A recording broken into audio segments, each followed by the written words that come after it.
News Tamil நேயர்களுக்கு வணக்கம். நான் ஜெர்ஜினோ. இன்னைக்கு நம்ம ஷோட கெஸ்ட் யாருன்னு பார்த்தீங்கன்னா அதர்ஸ் படக்குழு இருக்கிறாங்க. அந்த வகையில் படத்துடைய ஹீரோ ஆதித்யா ப்ரோ வணக்கம். கௌரி மேம் வணக்கம். அபின் சார் வணக்கம். எல்லாருமே ரொம்ப பிஸியாக போய்கிட்டு இருக்கீங்க, பல ப்ரொமோஷன்ஸில் ஈடுபட்டுக்கிட்டே இருக்கிறீங்க. ஸோ உங்கள்கிட்ட தான் சார் நான் ஆரம்பிக்க போகிறேன். எப்போவுமே எல்லாருமே எடுத்தோடனே டைட்டுடைய காரணத்தை கேட்பாங்க இல்லையா? நானும் கேட்கலான்னு நினச்சேன். ஆனால் அந்த ப்ரெஸ் மீட்டுக்கு முன்னாடி வரைக்கும் ஸோ ஆல்ரெடி நான் வேறு ஒரு டைட்டில் பிளான் பண்ணி வச்சுருந்தேன். வேறு வாய்ப்பு இல்லாமல் நான் அதை யூஸ் பண்ணிட்டேன் அப்படின்னு சொன்னீங்களே, அது என்ன டைட்டில்? அது பிளாக் வாரண்ட் அப்படின்னு சொல்லிட்டு ஒரு டைட்டில். பட் அதை விட பெட்டராக எனக்கு இந்த சாய்ஸ் இது ரொம்ப அழகாக வந்திருக்கு. ஏன்னா அந்த ஸ்கிரிப்டுக்கு இன்னும் அது ரொம்ப மீனிங்ஃபுல்லாக இருக்கும். ஸோ அதனால் ஒன்று போகும்போது அதை விட நல்லதாக வரும்னு சொல்கிற மாதிரி எனக்கு இந்த டைட்டில் இருக்கிறதுலே சூப்பராக இப்போ அமைஞ்சிருக்குன்னு நினைக்கிறேன். ஓகே. அதே மாதிரி இங்கே நிறைய விஷயங்கள் பார்த்தீங்கன்னா இந்த டைம் கரெக்டாக இருக்கான்னு செக் பண்ணுவாங்க. டைட்டில் பாசிட்டிவாக இல்லை அப்படின்னா ஏன் இப்படிலாம் வைக்கிறீங்க, நெகட்டிவ் டைட்டிலாம் வைக்கவே கூடாது அப்படின்னு. ஸோ அதை சுற்றி பிஸ்னஸில் இருக்கக்கூடிய பீப்புள் கூட அதை மென்ஷன் பண்ணி பேசுவாங்க. இப்போ அதர்ஸ் அப்படிங்கிறப்ப அதர்ஸ் அப்படின்னு கூட சில பேர் நினைக்கலாம் இல்லையா? ஸோ அதை பற்றி யாராவது பேசுனாங்களா? ஏன் இது ஒரு ஸ்ட்ரெயிட் அவுட்டாக வைக்காமல் சைடாக இருக்குது அப்படின்னு கேட்டாங்களா? நிறைய பேர் கேட்டாங்க. ஃபஸ்ட்டு நான் அந்த டைட்டில் வைக்கும்போது எல்லாமே நல்லா இருக்குது, ஏன் அதர்ஸுங்கிற ஒரு டைட்டில் அப்படின்னு கேட்டபோது, இல்லை நீங்கள் படம் பாருங்கள், அப்போ உங்களுக்கு புரிஞ்சிடும். அப்போ அவங்க படம் ப்ரிவ்யூ பார்த்தபோது இதை விட சிறந்த டைட்டில் வேற இருக்காது, கரெக்டு. ஆனால் படம் பார்க்க வர்றதுக்கு இது உங்களுக்கு யூஸ்ஃபுல்லாக இருக்குமா, இது ஹெல்ப் பண்ணுமா அப்படின்னு கேட்டாங்க. ஸோ இப்போ அது கேட்டது எங்கிட்ட ஒரு ப்ரெஸ் ரிப்போர்ட்டர் கேட்டாங்க. அப்போ நான் சொன்னேன், அதுக்கு தான் உங்களை எல்லாம் நாங்கள் அப்ரோச் பண்ணுறோம், நீங்கள் அதை பிரபலப்படுத்தி கொடுங்க அப்படின்னு கேட்டோம். ஏன்னா அந்த டைட்டிலுக்கு அவ்வளோ மீனிங் இருக்கும். ஆக்சுவலி அந்த அதர்ஸுங்கிற டைட்டில் ஒரு இன்டர்நேஷ்னல் டைட்டில். ஏன்னா நிறைய லாங்குவேஜஸில் வருது. நம்ம அதை எது கூட கனெக்ட் பண்ணியிருக்கோங்கிறது பார்க்கும்போது ரொம்ப சென்சிபிளாக இருக்கும் அப்படின்னு நான் ஃபீல். 96 ஒரு 7 வருஷம் ஆயிருக்குமா மேம்? ஆமாம். ஸோ இப்போ கூட உங்களுடைய கடைசி போஸ்ட்டில் ஒரு கமெண்ட்டை பார்த்தேன். ஒருத்தர் கமெண்ட் பண்ணியிருக்காரு, நான் பங்களாதேஷ்ல இருந்து இந்த மெசேஜை பண்ணுறேன். ஸோ இப்போ தான் அந்த படத்தை பார்த்தேன். ஸோ இவ்வளோ ப்ரோக்கனாக நான் ஃபீல் பண்ணதே இல்லை. பட் ஆஃப்டர் டைட்டானிக் பார்த்ததுக்கப்புறமா நான் அந்த படத்தை பார்க்குறேன், ஐ லவ் யூ அப்படின்னு அந்த மெசேஜில் அனுப்பியிருக்காருல. ஸோ இத்தனை ஆண்டுகள் கடந்தும் இந்த ஒரு அன்பு கிடைக்கிறப்ப எப்படி இருக்கும்? ரொம்ப ஸோ கிரேட்ஃபுல். எனக்கு தெரியல, நான் போன லைஃப்பில் ஏதோ நல்லது பண்ணியிருக்கேன். That's why I don't know, I don't even feel deserving of so much love sometimes. Like அப்படி இல்லை, ஒரு இம்பாஸ்டர் சிண்ட்ரோம் மாதிரி ஒன்று. அதான் சடன்லி நிறைய பேர் அவ்வளோ டேலண்டடாக எவ்வளோ வருஷம் ஸ்ட்ரகிள் பண்ணி அவங்களுக்கு அந்த ஒரு ஸ்பேஸில் வரவே முடியாமல் போகுது. But I got that served on a platter. So I am very very grateful.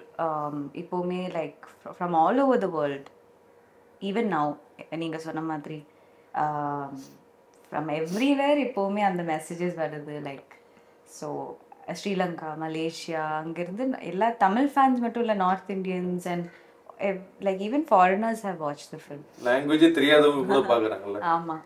So it's an added அது ஒரு போன் அண்ட் அ பெயின்னு சொல்லலாம். பிகாஸ் அந்த ஒரு ப்ரெஷருமே இருக்குது. when your first movie, சில பேர் சொல்லுவாங்க பிகினர்ஸ் லக்காக இருக்கலாம் அதனால. But then to prove your metal after that, அதுவுமே கொஞ்சம் டஃப் தான். I am still figuring it out because அந்த பெஞ்ச் மார்க் ஆல்ரெடி ரொம்ப ரொம்ப ஹையில் இருக்குது. ஸோ ஐம் ஜஸ்ட் டூயிங், எனக்கு என் கண்ட்ரோலில் இருக்கிறதுல நான் ரொம்ப சின்சியராக எஃபர்ட் போட்டு ஒர்க் பண்ணுறேன். I think God has other plans also. So எனக்கு கரெக்டான ஒரு டைமில் 96 மாதிரி இன்னொரு படம் வரும். Every movie I do it with that intention. எல்லாமே அப்படி ஒரு படம் மாதிரி ஆகணும்னு சொல்லி. ஓகே. ஸோ 96 மாதிரி இன்னொரு படத்தை விட்டுருங்களேன். 96 பார்ட் 2 வரப்போது, அதுக்கான கதை எழுதிக்கிட்டு இருக்கேன் அப்படின்னு பிரேம் சார் சொல்லியிருக்கிறாரு. அதில் ஒர்க் பண்ணுறதுக்கான வாய்ப்பு கிடைச்சா எப்படி இருக்கும்? I hope I get it. ரொம்ப நல்லா தானே இருக்கும். ஸோ எஸ், பட் அகெயின் தெரில. சூப்பர். ஸோ கிட்டத்தட்ட 2018 நிறைய படங்கள் பண்ணுறீங்க. இப்போது ஒரு ஸ்டார்டிங் பண்ணுற ஒரு கரியரை தொடங்குற நிறைய பேருக்கு இந்த வாய்ப்பு கிடைக்காது. ஸோ தமிழ், தெலுங்கு, மலையாளம் அப்படின்னு பல இண்டஸ்ட்ரீஸில் ஒர்க் பண்ணுறீங்கல்ல. எப்படி இருக்குது இப்போ ஒவ்வொரு இண்டஸ்ட்ரியோடைய அணுகுமுறை எப்படி இருக்குது? குறிப்பாக தமிழ் இண்டஸ்ட்ரியோடைய வரவேற்பு எப்படி இருக்குது? எனக்கு அக்செப்டன்ஸுங்கிற வாக்கு from the beginning it has been great. இப்போவுமே நான் மலையாளிங்கிறது நிறைய பேருக்கு தெரியாமே இருக்குது. Because that kind of a beginning that happened. அப்புறம் 96 ரீமேக் தெலுங்குல பண்ணேன். அப்புறம் ஐ ஜஸ்ட் ஃபீல் லைக் என்னோட mother tongue Malayalam and being Malayalam cinema content wise அதுதான் எனக்கு ரொம்ப பிடிச்ச ஒரு இண்டஸ்ட்ரி. பட் தமிழ் எனக்கு ரொம்ப ஸ்பெஷல். எப்போவுமே I will never stop doing Tamil films நினைக்கிறேன். தெலுங்கு ஃபிலிம்ஸ் எனக்கு அந்த அளவுக்கு நாலேஜ் இல்லை. நான் தெலுங்கு மூவிஸ் அவ்வளோ பார்த்ததில்லை. ஸோ ஒரு ஹீரோயின் அப்படின்னா இப்போ ஒரு படத்தை சூஸ் பண்ணுறப்ப ரொம்ப கேர்ஃபுல்லாக சூஸ் பண்ண வேண்டிய சூழல் இருக்கும் இல்லையா? இப்போ நமக்கான ஸ்பேஸ் இருக்கான்னு பார்க்கணும். இப்போ ஹீரோக்கும் ஹீரோயினுக்கும் நிறைய காட்சிகள் வேணும் அப்படின்னு ஆசைப்படுவாங்க. ஆனால் இந்த படத்தில் பார்த்தீங்கன்னா உங்களுக்கும் ஹீரோவுக்குமே வெறும் ஒரே ஒரு பாட்டு மட்டும் தான் வச்சுருக்காங்க அப்படின்னு நாங்கள் கேள்விப்பட்டோம். டேரக்டர்கிட்ட கேட்கலையா, என்ன சார் வழக்கமாக ஹீரோயினுக்கு டான்ஸுக்கு தான் கூப்பிடுவீங்க, இதில் டான்ஸே இல்லையா அப்படின்னு கேட்கலையா? எனக்கு சந்தோஷம்தான். அப்படி டெம்ப்ளேட் ஹீரோயினா என்னை அப்ரோச் பண்ணாலுமே நான் எடுத்திருக்க மாட்டேன் இந்த படம். So I'm happy that he was. அப்படிலாம் கேட்கவே மாட்டேன். அதனால சார் நான் உங்கள் படம் பண்ணுறேன்னு சொன்னேன். இல்லைன்னு இல்லை, டெஃபினெட்லி என்னோட கேரக்டருக்கும் ஏசிபி மாதவ் இவர் பண்ணுற கேரக்டருக்குமே ஒரு வெரி மெச்சூர் ரிலேஷன்ஷிப் தான் இந்த மலையாளத்தில். பைங்கிலி பிரேமம் அல்ல. நைஸ். ஸோ தமிழ் சினிமாவில் கால் எடுத்து வைக்கிறீங்க ஆதித்யா பிரதர். ஸோ அதுவும் பார்த்தீங்கன்னா ஒரு 22 வயதில் ஒரு நபர் ஹீரோ ஆகுறது அப்படிங்கிறது பல பேருக்கு மிக கடினமான ஒன்று. ஏன்னா சினிமாவுக்குள்ளே வரணும், எப்படியாவது சாதிக்கணும், அந்த பிக் ஸ்க்ரீனில் ஒரு ஓரத்தில் நம்ம தெரிஞ்சிட மாட்டோமா அப்படின்னு நினைக்கக்கூடிய ஆட்கள் நிறைய பேர் இருக்கிறாங்க. ஸோ இந்த வாய்ப்பு எப்படி கிடைச்சிது, எப்படி இருக்குது? இந்த ஓரமாக தெரிகிற விஷயம் வந்து நான் ஆக்சுவலாக 17 வயசில் ஆரம்பித்தேன். ஸோ நான் அங்கே தான் ஓரமாக தெரிஞ்சேன். ஸோ எல்லோரும் இஸ் ஆல்வேஸ் இது வந்து ஒரு சர்டன் ஏஜுக்கு அப்புறம் தான் நம்ம கரியரை ஃபோக்கஸ் பண்ணி போகணுன்ற கல்ச்சர் வந்து ஆக்சுவலாக இன்றைக்கி அப்படி கிடையாது. You can start any time, it doesn't matter. நீங்கள் மேபி எனக்கு என்ன பெரிய அட்வான்டேஜ்னால் நான் லுக்காக பார்க்க ஓல்டராக இருந்ததுனால எனக்கு அது ஜெனட்டிக்ஸ் என் கையில் இல்லை.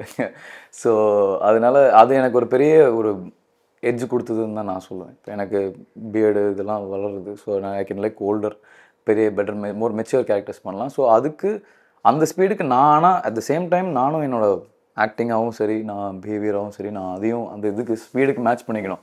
ஆள் மட்டும் பார்க்குறதுக்கு 22 மாதிரி இருந்துட்டு பிஹேவ் பண்ணுறது வந்து 18 வயசு பிஹேவ் பண்ணோன்னா அது செட் ஆகாது. ஸோ இந்த எக்ஸ்பீரியன்ஸ் வந்து ஒரு முதல் படம் போலீஸ் வந்து இஸ் டெஃபினெட்லி ஒரு சேலஞ்ச். பட் ஆனால் என்ன சார் வந்து ஒரு கைட் பண்ணி ஒரு பாலிஷ் பண்ணி என்னெல்லாம் அவருக்கு தேவையோ அதெல்லாம் நான் சூப்பராக என்கிட்டேருந்து வாங்கிக்கிட்டார். ஐ ஹோப் நான் எனக்கு முடிஞ்ச பெஸ்ட்டை நான் அவர் கொடுத்தேன்றதை நம்புகிறேன். ஆஸ் ஃபார் அஸ் என்னோடய கான்ஷியன்ஸ், ஏன்னா 2 பேரும் ஃபஸ்ட்டு டெபியூ. ஸோ அதனால் எங்கள் கான்ஷியன்ஸ்க்கு நாங்கள் ஜஸ்டிஸ் பண்ணியிருக்கோங்கிறத நாங்கள் ஹோல் ஹார்ட்டடாக நம்புகிறோம். ஸோ ஹோப்ஃபுல்லி November 7 படம் வரும்போது உங்களுக்கு கண்டிப்பாக நீங்கள் பார்ப்பீங்க, எல்லோரும் பார்ப்பாங்க. பார்க்கும்போது உங்களுக்கு கண்டிப்பாக ஏன்னா நான் என் ஒர்க் பற்றி நான் ஓரளவுக்கு தான் சொல்லணும். ஐ லைக் டு லெட் என் வேலை பேசிட்டோம். நம்ம பேசிகிட்டே இருக்கிறது எவ்வளோன்னா பேசிக்கலாம் நம்ம பற்றி. பட் அது அவங்க சொன்னாங்கன்னா அது எனக்கு சந்தோஷம். கண்டிப்பாக. ஸோ படத்தை பற்றி ஒரு காசிப் நான் கேள்விப்பட்டேன். அதாவது டேரக்டர் சார் வந்து படத்தில் டேரக்டர் சார் ஒரு காசிப் கேள்விப்பட்டேன். அதாவது டேரக்டர் வந்து படத்தில் நிவின் பாலியை காஸ்ட் பண்ணணும்னு ஆசைப்பட்டார். பட் அவருடைய கால் சீட்டு கிடைக்கல. ஸோ தமிழில் ஏதாவது நிவின் பாலி மாதிரி ஒருத்தன் கிடைப்பானான்னு சர்ச் பண்ணி உங்களை தூக்கியிருக்காரு அப்படிங்கிறத மாதிரி. எவ்வளோ பெரிய காம்ப்ளிமெண்ட்டுன்னு எனக்கு உங்களுக்கு புரியல சார். அதாவது என்னை இது வரைக்கும் வாழ்க்கையில் இந்த மாதிரி யாரும் சொன்னது கிடையாது. நான் சினிமாவுக்கு என்டர் ஆகிறதுக்கு முன்னாடி வரைக்கும், சினிமாக்குன்னு இல்லை, ஐ திங்க் நான் அந்த படம் சைன் பண்ணுற முன்னாடி வரைக்கும் யாருமே கண்டு கூட இல்லை. அதுதான் உண்மை. As much as people like to think, என்னை பார்த்தோன்னே ஓகே இவனுக்கு நிறையா அட்டென்ஷன் ஜென்ரலாக கிடைக்குங்கிறது ஜென்ரலாக இருக்க ஒரு அபிப்பிராயம். அது வந்து கிடையவே கிடையாது. இன்னொரு எங்கள் இன்டர்வியூவில் கூட கேட்டாங்க, இப்போ ப்ரொபோசல்ஸ் நிறைய வருமான் பாஸ், அதெல்லாம் வந்ததே கிடையாது பாஸ். அதுதான் உண்மை. நான் சத்தியமாக சொல்கிறேன். நான் இல்லை, மென்னுக்கு அது நீங்கள் என்ன கண்டிஷனில் இருக்கேன் அதே கண்டிஷனில் தான் நானும் இருக்கேன். உண்மையாக சொல்கிறேன். மென்னுக்கு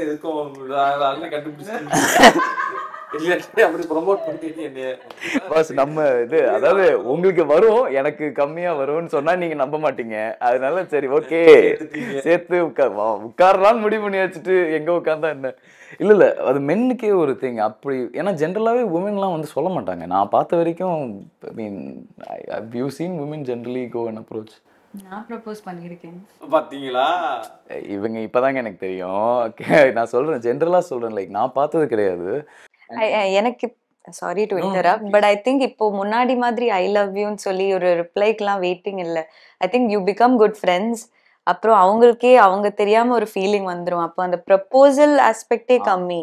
But I'm sure okay people have okay hit on இதுதான் இப்போ இதுதான் பிரச்சனை. ஃப்ரெண்ட்ஸாக முதல்ல பொண்ணுங்களோட இருக்கணும். எனக்கு என் ஃப்ரெண்ட்ஸ் எல்லாம் பசங்க தான். ஐ திங்க் நான் அங்கே தான் தப்பு பண்ணுறேன்னு நினைக்கிறேன். மேபி அதை நான் கரெக்ட் பண்ணிக்கிறேன். மேபி நெக்ஸ்ட் படத்தில் நீங்கள் கேட்கும்போது ஒரு 4-5 ஃபீமேல் ஃப்ரெண்ட்ஸ் இருந்தாங்கன்னா அப்புறம் ஒரு எக்ஸ்பெரிமெண்ட் பண்ணிட்டு வரேன். அப்போ எனக்கு இப்போதைக்கு எனக்கு இருக்க பசங்க தான் இருக்கிறானுங்க. அவனுங்களை வச்சுட்டு இன்னும் பெஸ்டிஸ் மட்டும் தான் கேர்ள்ஸாக இருக்காங்களா? பெஸ்டிஸ் கேர்ள் ஃப்ரெண்டே இல்லைன்றேன். இதில் கேர்ள் பெஸ்டி வேறையா? அதெல்லாம் இல்லை ப்ரோ, சத்தியமாக சொல்கிறேன். எனக்கு இருந்துச்சுன்னா நான் ஜாலியாக இருப்பேன். எனக்கு என்ன பிரச்சனை? ஓகே. ஸோ பேசுகிறப்ப நீங்கள் சொன்னீங்க இல்லையா, நான்லாம் ப்ரப்போஸ் பண்ணியிருக்கேன்ட்டு. நீங்கள் சொன்னோன்னே மாட்டிக்கிட்டேன். ஆர்வம் வந்துருச்சு. நான் யோசிச்சேன் சொல்லணுமா வேணாமான்னு, என்கிட்ட திருப்பி கேட்டானா. ஸோ ஐ குடன்ட் லை. ஆமாம் சொல்லுங்க. எனக்கு கண்டிப்பாக நீங்கள் சொல்லி அவர் எப்படி அதை நான் நிறைய இன்டர்வியூஸ்ல சொல்லியிருக்கேன். ஆடியன்ஸ்க்கே போர் அடிக்கும். இல்லை ஒன்றும் இல்லை, எனக்கு ரொம்ப பிடிச்சது ஒரு பையனை. எனக்கு 5th ஸ்டாண்டர்ட்லேருந்தே அந்த பையனு மேலே ஒரு க்ரஷ் இருந்தது. ஆனால் அவனோட பெஸ்ட் ஃப்ரெண்ட் தான் என்ன ப்ரப்போஸ் பண்ணான். ஸோ எனக்கு எப்படி சொல்ல அதனால முடியும்? பெஸ்ட் ஃப்ரெண்ட் பேசுனதை அக்செப்ட் பண்ணிட்டீங்களா? இல்லை, நான் ஃப்ரீஸ் ஆயிட்டேன். எப்படி சொல்றது, அவங்களோட ஃப்ரெண்ட்ஷிப்பே நான் கெடுத்து விட்டேன் பாவம்.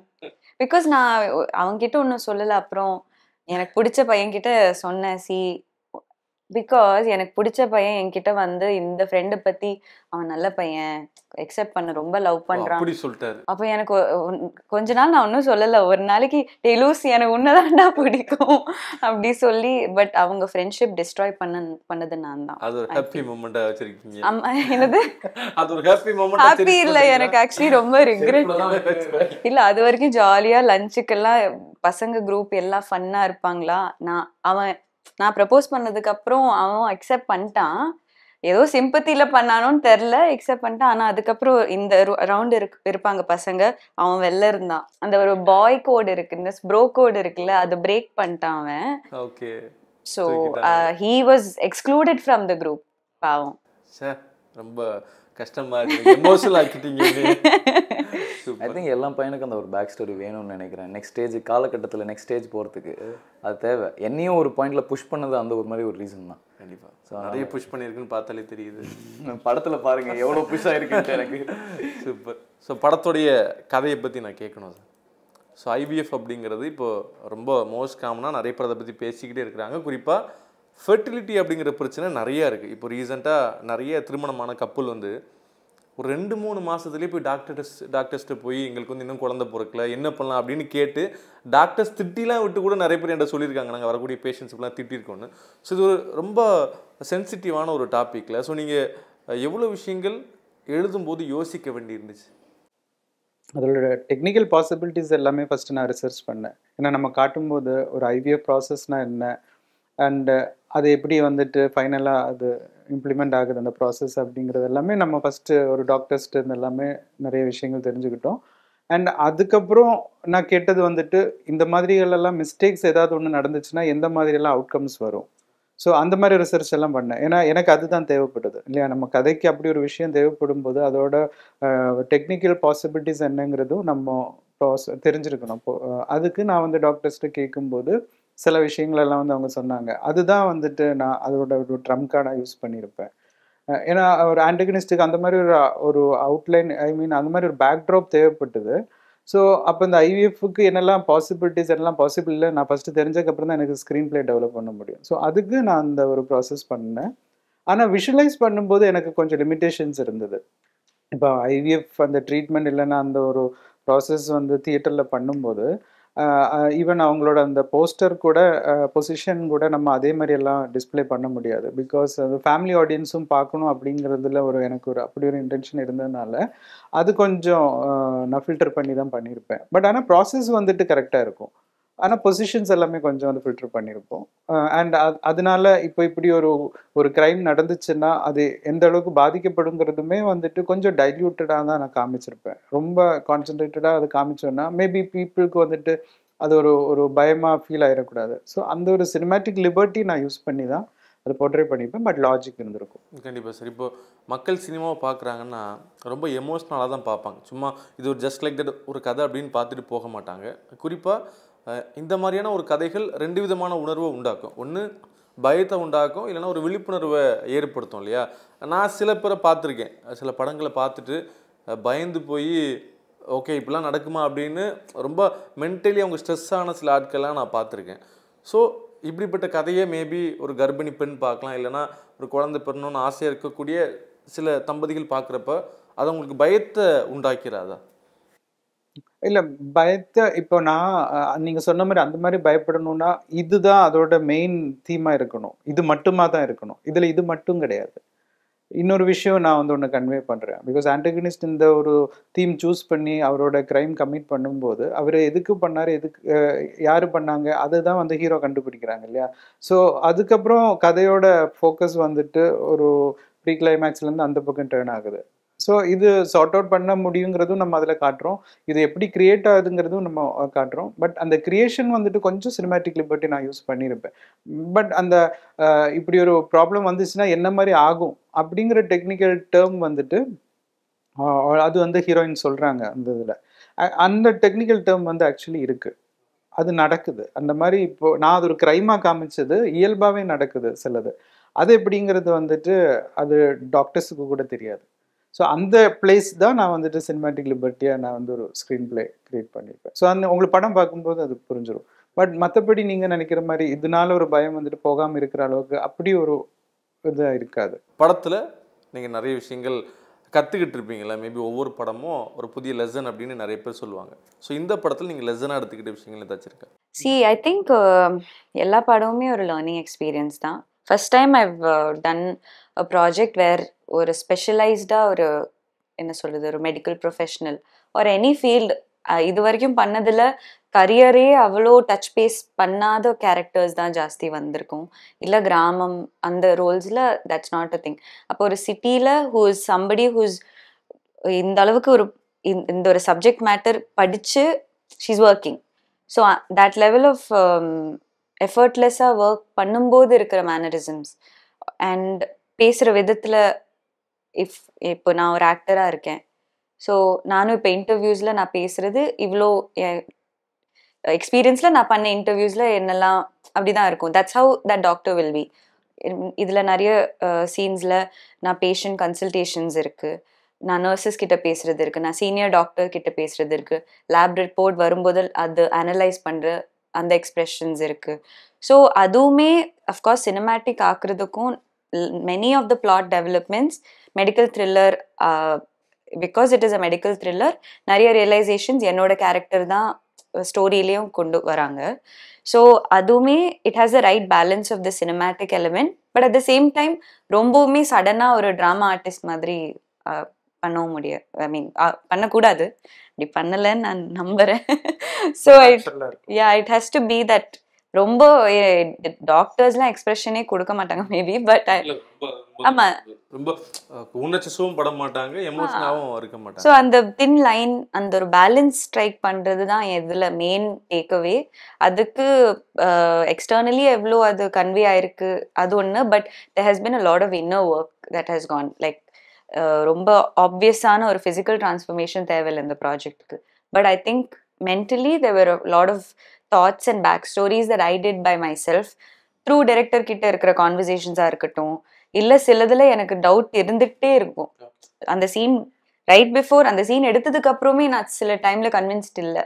பிகாஸ் அந்த இப்போ சர்ஜரி ஆப்ரேஷன் தியேட்டரில் சில சீன்ஸ் இருக்கும், எனக்கு எக்ஸ்பீரியன்ஸே இல்லைங்க. பட் அங்கே இருக்கிற நாங்கள் ஷூட் பண்ண ஹாஸ்பிட்டலில் இருக்கிற ஒரு டாக்டர் இருந்தாங்க, he was helping us. So அவங்கக்கிட்ட பேசி ஸோ அந்த ரிஹர்சலுக்கெல்லாம் டைம் இருக்காது சம்டைம்ஸ். அரவிந்த் சிங் எங்கள் DOP very quick cameraman. So light setup டைம்லேயே நான் பாட்டுக்கு ப்ராக்டிஸ் பண்ணிட்டு இருப்பேன். பிகாஸ் ஒரு ஆடியன்ஸாக பார்க்கும்போது ரொம்ப ஆப்வியஸாக ஃபோர்ஸ்டாக நடிக்கிறாங்கன்னு தெரியக்கூடாதுன்னு. ஸோ அது என்னோட ஒரு ஆசையில் இன்ட்ரெஸ்டில் I don't know if all actors do this much overthinking, but எனக்கு அப்படி தான் என்னோட ப்ராசஸ். ஸோ போலீஸை பார்க்குறப்ப கொஞ்சம் வியந்து பார்க்குற விஷயம் அப்படின்னா அவங்களுடைய ஜட்ஜிங் கெப்பாசிட்டி தான். டக்குன்னு பார்த்து கனெக்ட் பண்ணிடுவாங்க இவங்க யார் என்ன ஏதுன்னு. ஸோ நீங்கள் அப்படி ட்ராவல் பண்ணுறப்போ உங்களுக்கு மேபி உங்களுக்கும் லைட்டாக அது தோணுச்சா, ஓகே நம்ம ப்ராப்பராக ஜட்ஜ் பண்ண பழகிறோம் அப்படின்னு ஏதாவது தோணுச்சா? எனக்கு அந்த ஜட்ஜிங் கேப்பபிலிட்டி வந்து சார் நோ ஆக்சுவலாக வந்து எனக்கு இதுக்கு முன்னாடியிலேருந்தே நான் கொஞ்சம் என் ஃப்ரெண்ட்ஸ் அப்படிலாம் ஜட்ஜ் பண்ணுறது தப்பு சார்.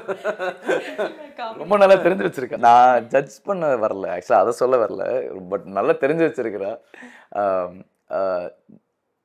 ஜட்ஜிங் வந்து எனக்கு ஜட்ஜ்மெண்டல்னு நான் சொல்ல மாட்டேன். ஆக்சுவலாக என் ஃப்ரெண்ட்ஸ் இதுக்கு அடிக்க போகிறானுங்க எனக்கு கண்டிப்பாக. ஏன்னா அவங்க வந்து என்ன ஜட்ஜ்மெண்டல்னு தான் சொல்லுவாங்க. But I am a good judge of கேரக்டர்ன்னு நான் இல்லை ஒரு நிமிஷம் நான் சொல்லி முடிச்சுக்கிறேன். இது நிறைய உண்மை இருக்குது இருங்க. அதாவது நிறைய வாட்டி நான் இப்போ ஒரு பர்சன் இப்போது அந்த பிரேக்கப் மேட்டர் சொன்னேன்ல, எனக்கு ஏதோ உள் மனசில் என் கட் ஃபீலிங் சொல்லிகிட்டே இருந்துச்சு, இது நமக்கு பேக் ஃபயர் ஆயிரும், இவன் நமக்கு ரொம்ப அழகாக இருக்கா, வாய்ப்பே இல்லை, இது எனக்கு எங்கேயோ வந்து அடிக்க போகுதுன்னு. நான் 3 மாதத்தில் கரெக்டாக அடிச்சு நான் எனக்கு அது ஃபீல் பண்ணதுலேருந்து 3 மாதத்துல எனக்கு அடி வாங்கிட்டேன். ஸோ கட் இன்ஸ்டிங்க்ட் இஸ் மதிமார்ஸ் இன்ஸ்டிங்க்ட்ற மாதிரி, மாதவ்ஸ் இன்ஸ்டிங்க்ட்ற மாதிரி எனக்கு அது வந்து அதுதான் லைக் அந்த ஜட்ஜிங் வந்து எனக்கு இதுக்கு முன்னாடியிலேருந்தே நான் சினிமா ஒரு யங் ஏஜ்லேயே எனக்கு கொஞ்சம் கேரக்டர் ஜட்ஜ் என் ஃப்ரெண்ட்ஸும் கரெக்டாக நான் சொல்லுவேன், இவன் எனக்கு சரியாக படலை. நான் ஃப்ரெண்ட்ஸை சொல்லும் போது எனக்கு தெரியாது. இப்போ என் ஃப்ரெண்டு ஒரு பொண்ணை டேட் பண்ணிருக்கான், அவன்கிட்ட நான் சொன்னேன், டே நான் பண்ணுறேன் பாரு, இது ஒர்க் அவுட் ஆகாது, இவன் ஏதோ எனக்கு தோணுது, நான் நேரில் பார்த்தேன், ஸோ இது செட் ஆகலை அப்படின்னு. அதே மாதிரி போட்டுக்கிச்சு. முந்தானே தான் ஏதாவது ஃபோன் பண்ணி சொல்லிட்டு இருந்தான், டேய் என்னடா அப்படி. ஆனால் ஒத்துக்க மாட்டானுங்க அவனுங்க சொல்லும் போது. டைட்டில் கொடுத்துடலாமா, லவ் குரு. லவ் குருனா எல்லாருமே கரெக்டாக கணிக்கிறீங்கன்னா அது உண்மை. ஆக்சுவலாக நான் நான் வந்து ஜோசியம் மாதிரி நான் வந்து அவனுங்களுக்கு சொல்லி விட்டுருவேன். அதனால நான் சொல்லும் போது 90% உண்மை, 10% சம்டைம்ஸ் மிஸ் ஆகும். அதுக்கு நீங்கள் வந்து லவ் குரு அடிக்கூடாது.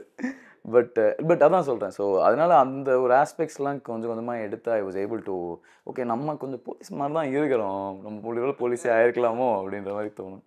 ஸோ இந்த படம் கிட்டத்தட்ட ஒரு சேஃப் ஜோன் படமாக தான் நிறைய பேர் பார்ப்பாங்க. ஏன்னா இப்போ த்ரில்லர் படம் அப்படிங்கிறப்ப கிட்டத்தட்ட மக்கள் வந்து ஓகே இந்த படத்துக்கு போகலாம் அப்படிங்கிற மைண்ட் செட்டை வந்துடுவாங்க. ஸோ அதே போல் ரீசெண்டாக வந்து நிறைய த்ரில்லர் படங்களுக்கு மக்களுடைய ஆதரவும் நிறையா இருந்திருக்கு. ஸோ எல்லாத்தையும் தாண்டி இந்த விஷயங்கள் படத்தில் இருக்குது. நீங்கள் வந்தீங்கன்னா அப்படி சாட்டிஸ்ஃபைடாக போவீங்க அப்படின்னா நீங்கள் என்னென்ன விஷயங்கள் சொல்லுவீங்க?